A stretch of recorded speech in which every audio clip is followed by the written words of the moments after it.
নমস্কার বন্ধুরা, কেমন আছেন? আশা করি সবাই ভালো আছেন। ভিলেজ ব্লগ উইথ সুমি চ্যানেলে সবাইকে স্বাগত। ব্লগটা প্রথম থেকে শেষ অবধি দেখতে থাকুন, আশা করি সবার ভালো লাগবে। আজ রবিবার বিকেল 4টা বাজে এখান থেকে ব্লগটা শুরু করছি। এখন আমরা যাব দিদিমণিকে নিয়ে ডাক্তার দেখাতে। দিদিমণির পায়ের ব্যথাটা কমেছে কিছুটা, তাও দেখিয়ে নেই কি বলে। হ্যাঁ চলো, মানে ছবিটা তুলতে হবে।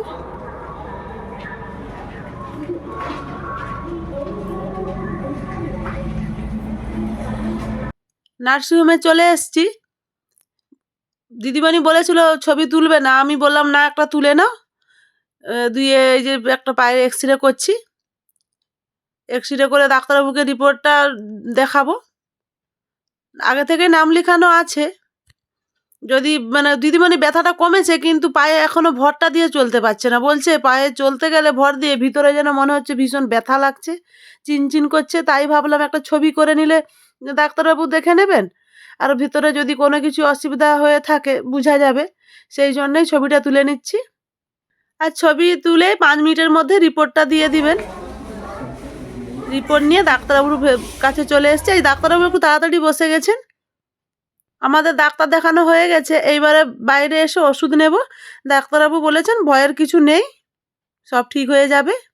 হয়নি, খেলা শেষ করে আইনি পেয়ে রাস্তা পূজা হবে, ওই জন্যই তো যখন ফোনটা করছে আমি তখন একটু মজা করলাম বেটার সঙ্গে। ভাবছি, তারপরে দেখি লাট্টু বাট্টু দাঁড়িয়ে আছে। আমি বলি ঠিকই ভাবছি, মানে এক্ষুনি গেল দিয়ে ফোনটা যে এসেই করছি।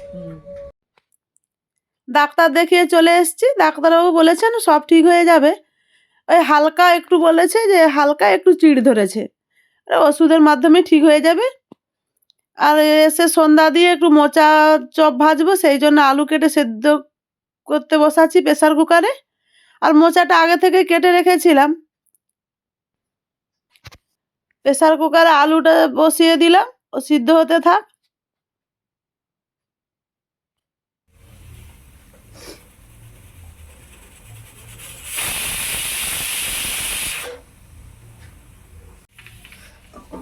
আলুটা হয়ে গেছে, এবার নামিয়ে নিচ্ছি। আর একটা চপের মশলা করে নেই, তারপর মশলাটা করার পর মোচাটা সিদ্ধ করব।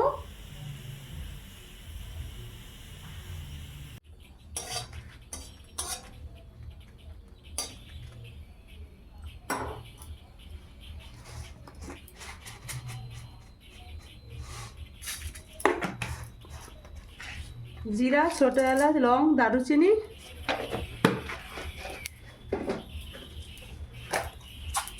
আর একটু ধনে দিলাম।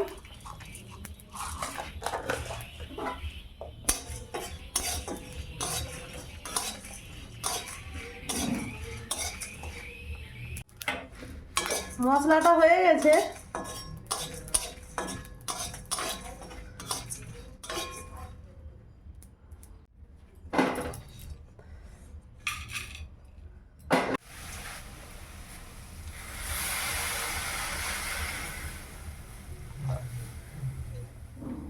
লবণটা কেটে দাও না গো, প্যাকেটটা লবণটা বাড়ন্ত।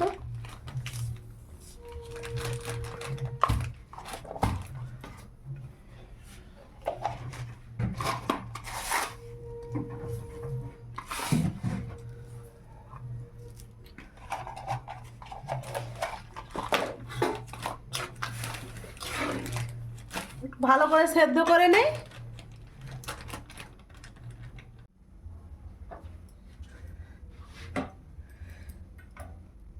আলুগুলো সেদ্ধ হয়ে গেছে কি সুন্দর। আমি ছাল রেখেই সেদ্ধ করেছিলাম, তারপরে ছাল ছাড়িয়ে নিচ্ছি। কি সুন্দর সেদ্ধ হয়ে গেছে।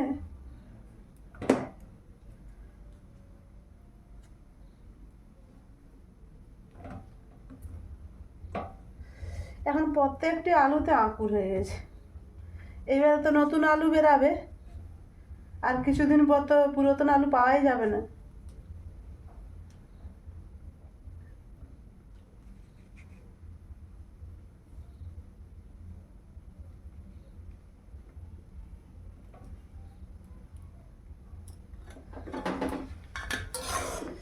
আমার মোচাটাও সেদ্ধ হয়ে গেছে।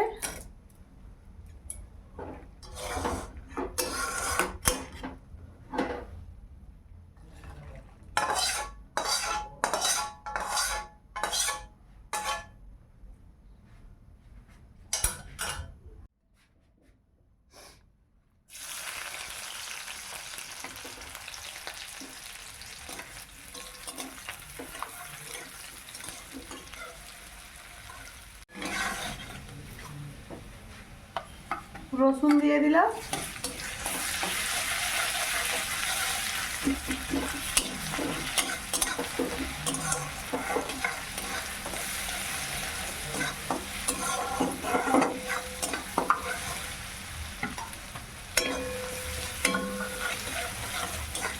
রসুন আদা দিয়ে ভালো করে এবার ভেজে নেই।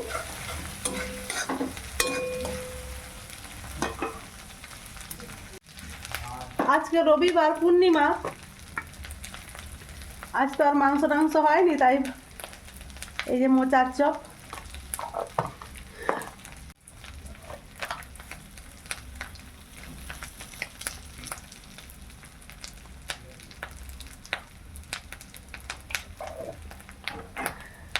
ভয়ে ভয়ে লঙ্কা দিচ্ছি যদি ঝাল হয়ে যায়।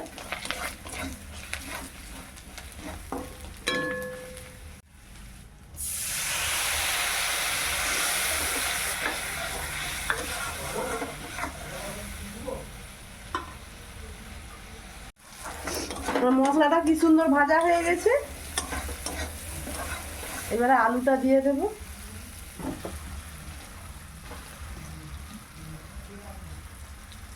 আলু সেদ্ধের সময় লবণ দেইনি, একটু লবণ দিয়ে দিলাম। আর এই যে মোচা সিদ্ধ করে রাখছিলাম, মোচাটা দিয়ে দিলাম।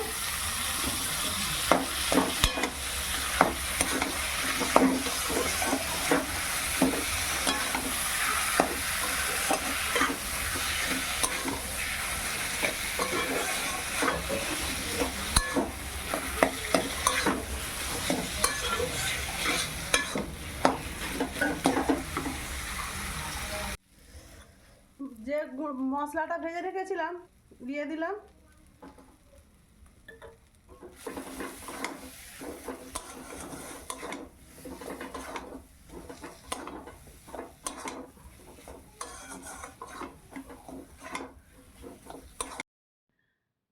চপ ভাজার মশলা পুরো রেডি, ঠান্ডা হতে থাক। ঠান্ডা হওয়ার পর চপ ভাজবো। আজকে রাতের খাবার মোচার চপ আর মুড়ি। আমার ছেলে আর কিছু খাবে না, আজ আমরা মুড়ি খেয়েই ঘুমিয়ে যাব।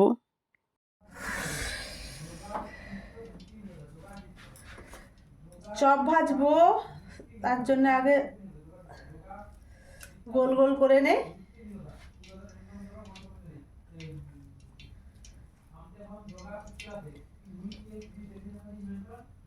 তেলটা গরম হতে থাক, ততক্ষণ এইগুলো করে নেই। সবগুলো গোল করে নিয়েছি, 13টা হয়েছে। আমাদের মালিক আবার মোচার চপ খাবে না, আলুর চপ হলে হয়তো খেত, কিন্তু মোচার চপ খাবে না। সে বলেছে চপই খাবে না। আমরা মা, ছেলে, ঘন্টু আর একটা আমার ভাসুরের ছেলে আছে, আমরা এই 4 জন মিলেই চপ খাবো। চপ ভাজার জন্য বেসনটা রেডি করে নেই। লবণ দিলাম পরিমাণ মতো, আর দেব খাওয়ার সোডা। এই খাওয়ার সোডাটা পরিমাণ মতো দেব। এই খাওয়ার সোডা না দিলে তেলে ভাজা খেতে ভালোই লাগবে না। এই খাওয়ার সোডা দিলে খুব সুন্দর মুচমুচে হয় খেতে। জল দিয়ে এবার ভালো করে একটা ব্যাটার তৈরি করে নে। ব্যাটারটা খুব একটা পাতলাও করব না আর খুব একটা মোটাও করব না, ঠিক এই রকম হবে।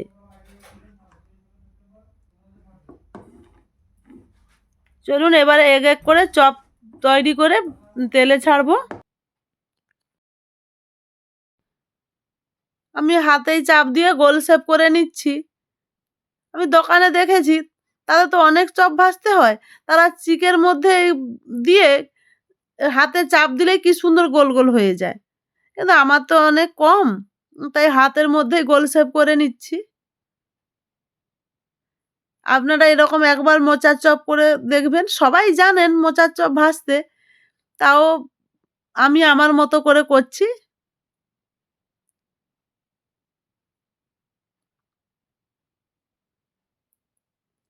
এই চপ খেতে খুব সুন্দর লাগে। এতে একটু নারকেল কুচি আর বাদাম দিলে আরো খেতে ভালো লাগতো, কিন্তু এখনকার ছেলেরা তো নারকেল বাদাম খেতে চায় না, তাই আর দিলাম না। আমার আবার নারকেল আর বাদাম খেতে খুব ভালো লাগে, একটা একটা করে মুখে পড়বে খাওয়ার সময়, সেটা খেতে খুব টেস্ট লাগে, কিন্তু ছেলে তো খাবে না তাই দিলাম না। দেখুন চপগুলো তেলে ছাড়ছি কি সুন্দর ফুলে উঠছে, খাওয়ার সোডাটা এত সুন্দর পরিমাণে দেওয়া হয়েছে এই যে খুব সুন্দর ফুলে ফুলে উঠছে, আর চপের সাইজগুলোও অনেকটা বড় হয়েছে।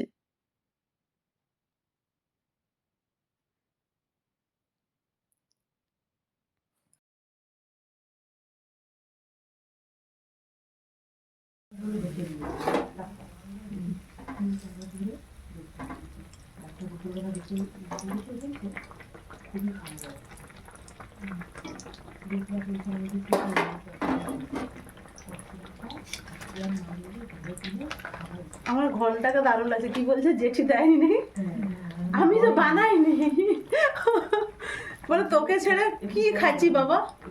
হয়নি হয়নি, একটু পরে যাবে। হ্যাঁ মানে ওরা থাকলে ধূপ ধুনাটা দিতে পারবে, কিন্তু শাঁখ বাজানো যাবে না।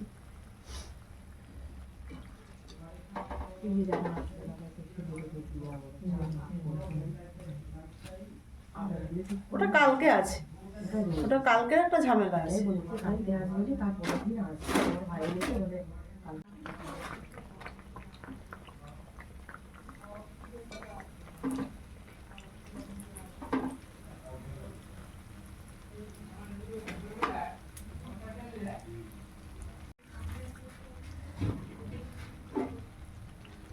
আমার চপ ভাজা হয়ে গেছে, এবারে সবাই মিলে মুড়ি খাবো। বন্ধুরা আপনারাও রাতের খাবার খেয়ে নিন, আর আজকের ব্লগটি যদি ভালো লেগে থাকে আপনারা লাইক কমেন্ট শেয়ার করবেন, সাবস্ক্রাইব করবেন, আমার পাশে থাকবেন। আজকের মতো আসছি, সবাই ভালো থাকুন, সুস্থ থাকুন।